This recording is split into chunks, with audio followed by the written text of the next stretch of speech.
Coucou tout le monde. Alors, je reviens vers vous pour une nouvelle capsule. J'espère que vous me voyez bien. Il y a pas mal de luminosité dehors, mais je pense que ça joue. J'avais aujourd'hui le thème la réconciliation par la vibration. Alors, elle peut parler pour les flammes jumelles, elle peut parler, je crois que tout un chacun. On a aujourd'hui l'obligation, vraiment, je trouve depuis le Covid, de retrouver cette unicité en soi, entre cette partie yin et cette partie yang, cette partie ressenti, intuition, féminine, douceur, bienveillance, et cette partie yang qui est plus dans l'action, la détermination, la motivation.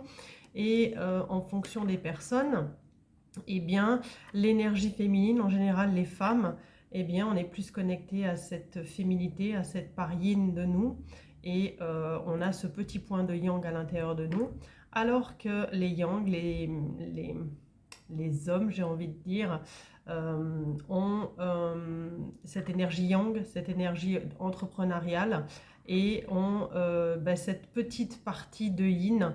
Alors, on a ces deux parties de nous équilibrées à l'intérieur de nous lorsque nous avons réconcilié toutes les parties de notre être, toutes ces parties blessées du passé, ces parties meurtries par des gens, des situations, toutes ces choses-là. Donc, je trouvais intéressant de vous partager cette vidéo sur, je ne sais pas encore comment je vais l'appeler, peut-être la réconciliation par la vibration. J'en sais rien, on verra.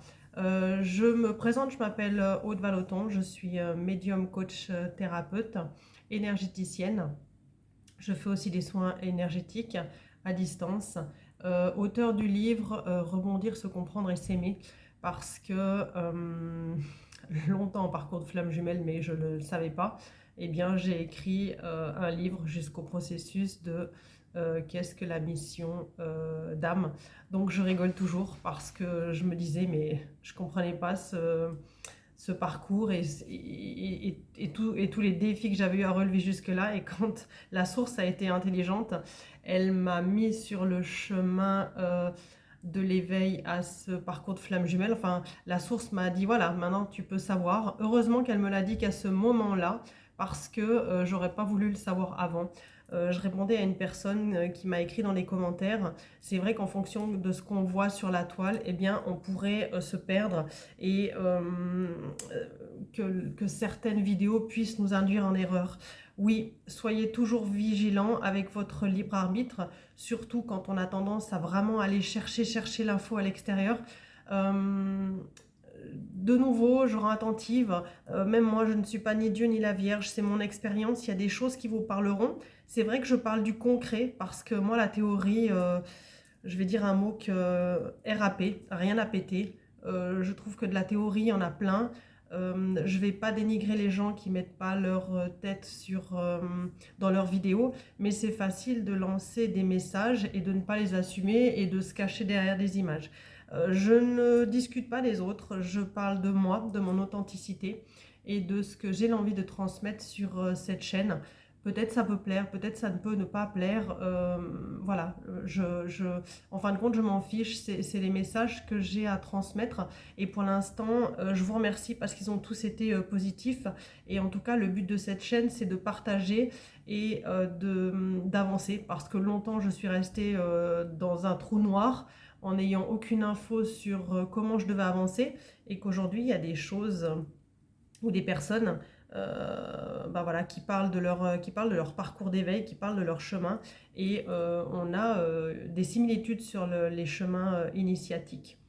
Donc voilà, je reviens à ce qui m'a fait faire cette vidéo aujourd'hui, parce que je ne pensais pas du tout commencer comme ça. Déjà, pour vous dire qu'on rentre dans Mercure rétrograde à partir de demain, donc ça va chahuter, ça bouleverse de nouveau. De moins en moins, à chaque fois qu'on est ancré et aligné à notre essence divine, je dis divine, mais à ce moi supérieur, mais qu'on a intégré à l'intérieur de nous, on a beaucoup de choses, notamment sur les yin, éveillées en premier, qui sont sur ces fins de parcours à aller travailler sur sa mission d'âme, à vraiment mettre l'accent sur encore certains blocages qu'il y a besoin de débloquer. Mercure rétrograde, c'est toujours une introspection intérieure face à la communication, à la technologie. Donc c'est vrai que parfois on est bloqué dans tout ce qui est réseaux sociaux. Enfin, c'est une période jusqu'à début janvier qui nous permet d'aller un petit peu moins vite et qui va peut-être nous donner un élan de se poser certaines questions sur le plan professionnel. Quels sont les axes avec lesquels j'ai envie de travailler, quelles sont aussi les personnes avec lesquelles on veut garder des contacts dans nos vies. Voilà, de faire un petit peu un bilan de cette fin d'année 2024 pour commencer 2025 aligné avec la vibration qui nous convient et voilà, faire peut-être ce point de 2024 de qu'est-ce qui a été libéré, de qu'est-ce qu'on a avancé, de qu'est-ce qu'on a lâché qui ne nous convient plus et qu'on a encore ce petit temps là de l'avant, on va le nommer comme ça, pour se préparer pour 2025 et se lancer vers cette voie où ça va de nouveau aller assez vite et ça va bouger dans le monde et pour les gens éveillés, pour les artisans de lumière. Voilà, du coup, la réconciliation par la vibration. Eh bien oui, parce que qu'on soit le premier éveillé devant ou le deuxième éveillé après, homme, femme, eh bien on a besoin de se réconcilier d'abord avec soi-même pour pouvoir se réconcilier avec l'autre. On en a déjà parlé, je le sais.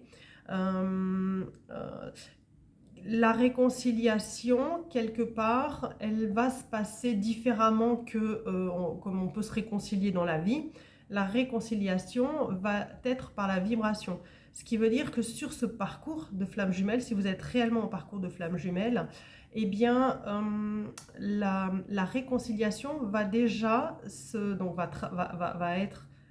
va être actée par rapport aux guérisons qui vont être faites par rapport au passé, par rapport au transgénérationnel, par rapport aux liens karmiques, par rapport aux vies antérieures de chaque côté du parcours, du premier comme du deuxième éveillé. Mais c'est surtout qu'à chaque étape que l'on va aller revisiter, eh bien, il va falloir nettoyer, libérer, digérer et reprogrammer quelque chose qui va être à son image et en lien et aligné avec ce que je vis, ce que je pense et ce que je dis, que ça plaise ou pas à l'extérieur, même à son autre, parce que notre autre n'attend pas que l'on soit une autre personne, il nous pousse à devenir nous-mêmes et réciproquement dans le travail. Nous le poussons à ce qu'il enlève ses masques ou à ce qu'elle enlève ses masques et qu'elle ose être elle-même, parce que personne ne sera abandonné ou rejeté. Pour répondre aussi à une question, le chaser, le yin éveillé devant, il peut avoir autant la blessure d'abandon que de rejet. Et c'est exactement la même chose pour le runner. Il a autant la blessure de rejet, mais que d'abandon et toutes les autres blessures. Je ferai une capsule là-dessus parce qu'on me l'a demandé et je trouvais intéressant de revenir là-dessus et de pas... Parfois, on peut se tromper entre le runner et le chaser. Mais je vais rester sur la réconciliation par la vibration. Comment ça va se passer? Le premier cheminant devant est une énergie de lumière. C'est pour ça qu'il est éveillé, il est connecté à la source.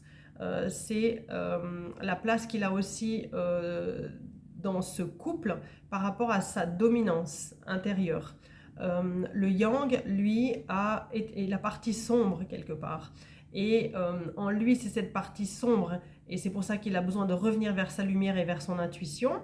Et quand les deux sont réunis, eh bien, le chaser, qui est le premier éveillé devant, ou en tout cas le premier éveillé devant, il ou elle, et la lumière, et l'autre est l'ombre. C'est pour ça qu'on dit toujours que le chaser est libérateur des traumas et que le runner, il est porteur de traumas. Ça se joue entre l'ombre et la lumière, côté masculin, côté féminin, la partie yang, la partie yin. On est d'accord, vous comprenez? C'est pour ça qu'on est vraiment que un. et que comment va en fin de compte se réconcilier le yin, donc le chaser, le premier éveillé devant, avec lui-même. Eh bien lui, c'est par ses ressentis qu'il va être guidé à aller travailler et libérer des mémoires dans son passé, avec le transgénérationnel. Alors il va y avoir euh, pas des révélations, mais des ressentis qui vont amener à être libérés, comme de la joie, de la colère, de la frustration, du déni, de la trahison, de la culpabilité, de la colère. Le yin, lui, va guérir en écoutant ses émotions, en les accueillant, en les acceptant, en les nommant pour pouvoir les libérer. Et du coup, acter dans la matière autre chose. Alors que le yang, lui, comme c'est une énergie d'action, eh bien, c'est par l'action qu'il va faire son nettoyage des mémoires cellulaires, transgénérationnelles, karmiques lui aussi. Et c'est dans l'action, lui va être à l'inverse de nous, dans l'action, et un peu comme dans un labyrinthe, c'est son ego, ses peurs qui vont le perdre parce qu'il ne veut pas être connecté à ses ressentis et à ses émotions, mais à ses peurs et son libre arbitre, qui fait que c'est dans son labyrinthe d'action qu'il va se perdre et qu'à un moment donné, il va être obligé de se reconnecter à cette intuition, à ses émotions, et du coup à les écouter pour à chaque fois acter quelque chose dans la matière. Donc c'est pour ça qu'on est vraiment complémentaires en effet miroir. Le yin, c'est par le ressenti qui va aller travailler dans l'action, alors que le deuxième éveillé, le yang, la partie masculine, c'est dans l'action qu'elle va se connecter à ses ressentis et que du coup, elle va avancer, faire avancer en fin de compte ses actions. Et c'est ainsi que, au fur et à mesure du processus, qu'on va aller libérer consciemment les mémoires traumatiques de chacun en se faisant réveiller l'un et l'autre ces traumas par le va-et-vient, la vidéo que je vous ai fait cette semaine juste avant. Donc ça, c'est une chose. C'est pour ça qu'on ne travaille pas cette réconciliation, cette guérison de la même façon. Donc là, j'ai parlé de tout ce qui était conscient, qu'on pouvait libérer et guérir. Et ensuite, il y a tout cet inconscient. Comment on fait pour aller guérir tout ce qui est inconscient?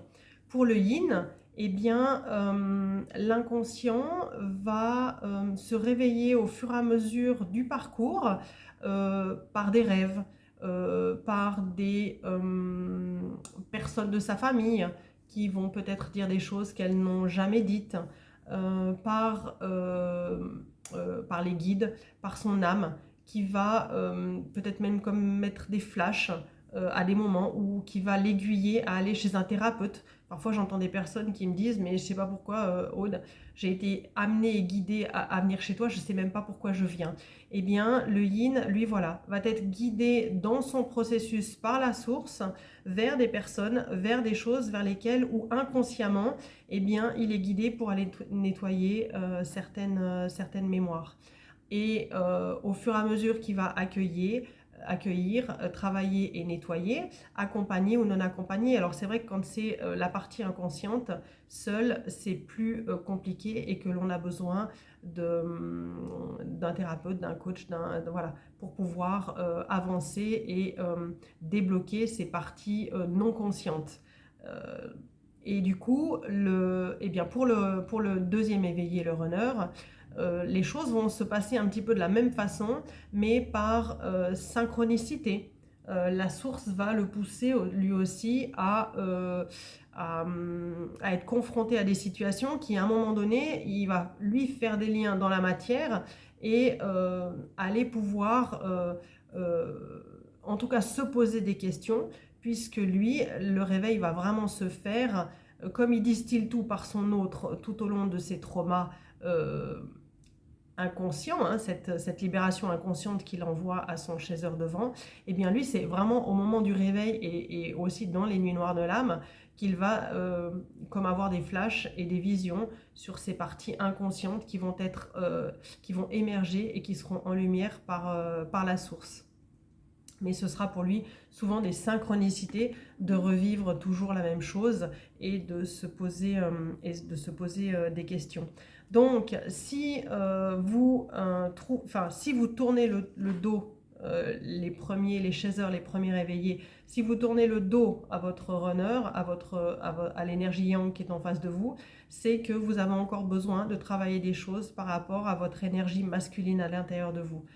Le runner, si vous fuyez l'énergie féminine de votre autre, eh bien c'est que vous avez encore à guérir cette partie yin féminine à l'intérieur de vous. C'est comme ça que ça fonctionne. On est en effet miroir, puisque au départ du Big Bang, je redis, on était une âme qui a été coupée en deux. Donc même si chacun doit trouver cette réconciliation intérieure avec ces deux polarités, dont une qui est dominante, pour le premier devant, eh bien, ce sera l'énergie yin.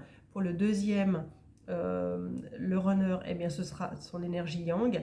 Mais quand on dit « mais c'est pas possible, mon autre me fuit », eh bien, quelque part, pour savoir où on en est dans le parcours, écoutez votre autre et écoutez ce que dit le deuxième éveillé. C'est comme ça que vous allez savoir où est-ce qu'il en est au niveau de la guérison de ses blessures, mais aussi savoir au niveau de vous où vous en êtes par rapport à votre guérison des blessures. Parce que sachez que quand cette réconciliation qui va donc se passer au niveau vibratoire intérieur et qui va ensuite nous pousser à nous connecter à cette loi universelle qui est la loi de l'attraction, qui est ce que je vibre, eh bien je le reçois, eh bien là a tout son sens, parce que du coup on vibre cette énergie de plénitude, de complétude, d'unicité à l'intérieur de nous, ce qui fait qu'en fin de parcours, même quand on sort de ce parcours, eh bien le premier devant ne fait plus de cas à savoir quand est-ce que l'autre va répondre ou pas. Parce qu'il a compris ses dysfonctionnements, il a compris les dérapages qu'il a pu faire, qu'il a fait aussi comme il a pu, parce que quelque part, c'était ses mémoires, ses blessures qui venaient réveiller ses codépendances affectives, qui faisait que ça lui bouffait la vie, et ça bouffait la vie à son autre. En tout cas, ça donnait beaucoup de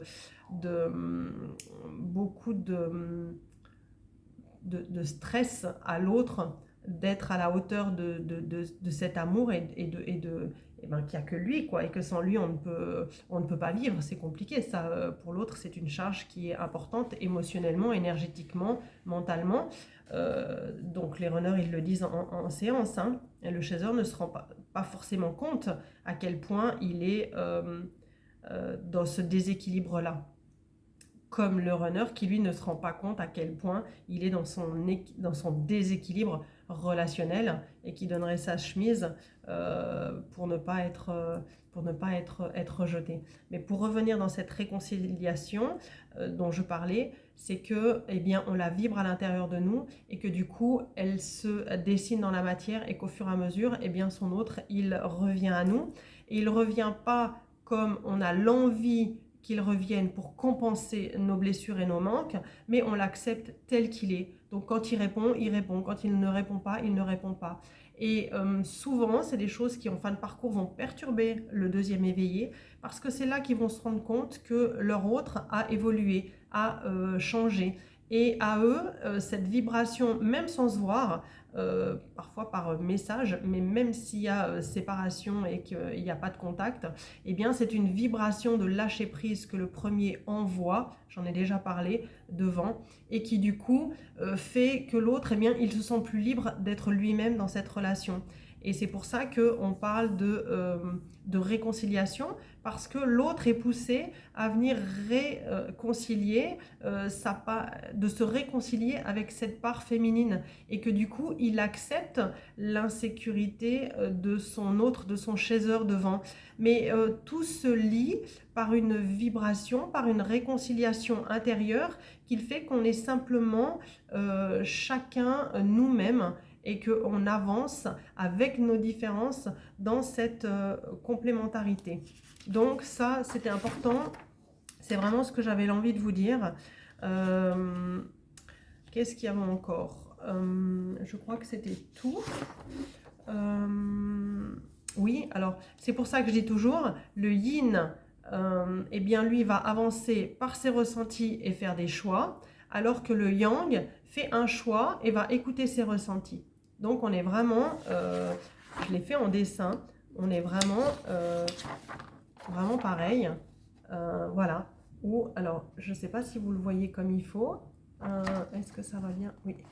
Donc j'ai mis d'un côté la partie, ici la partie du chaser, où on a cette énergie yin en dominance, et puis l'énergie yang, alors que de l'autre côté c'est toute l'énergie yang, et puis le runner qui a cette énergie yin. Donc quand on a trouvé cette complétude, eh bien on ne codépend plus par rapport à nos blessures relationnelles pour le runner ou bien émotionnelles pour le chaser, mais on partage et on se réconcilie. Donc quand on sait déjà réconcilier soi, eh bien l'autre ressent ça et se réconcilie à nouveau lui-même face à lui-même.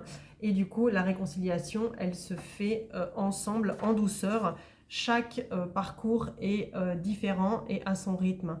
Et eh bien, c'est pour ça que dans cette réconciliation, il y a cette forme de pardon. Le pardon est une énergie, pas comme on nous l'a expliqué dans la religion, mais dans le sens que on peut comprendre l'autre de ses dérapages parce que nous, on a autant dérapé que lui. Donc, il n'y a même pas une question de pardon quelque part à avoir quand on est sur ce parcours. La source nous a guidés pour comprendre ce chemin, pour l'accepter, pour travailler sur le processus d'un côté comme de l'autre. Et on sait que eh bien, on était missionné, mandaté pour l'un et l'autre se faire grandir, guérir, pour pouvoir se réconcilier et faire rayonner cette énergie d'amour pour soi et ensuite avec l'autre. Donc voilà, le pardon est aussi une vibration, et une vibration aussi plus haute, puisqu'à chaque fois on est amené à augmenter notre vibration, notre taux vibratoire, et que l'autre le ressent, et que comme le premier réveillé est source de lumière, eh bien l'autre n'a qu'une envie, et c'est ce qui l'a fait basculer dans la reconnexion, c'est ce qu'il a aimé au départ quand il y a eu ce premier regard, ou en tout cas cette rencontre au tout départ de ces deux flammes jumelles, de cette reconnexion.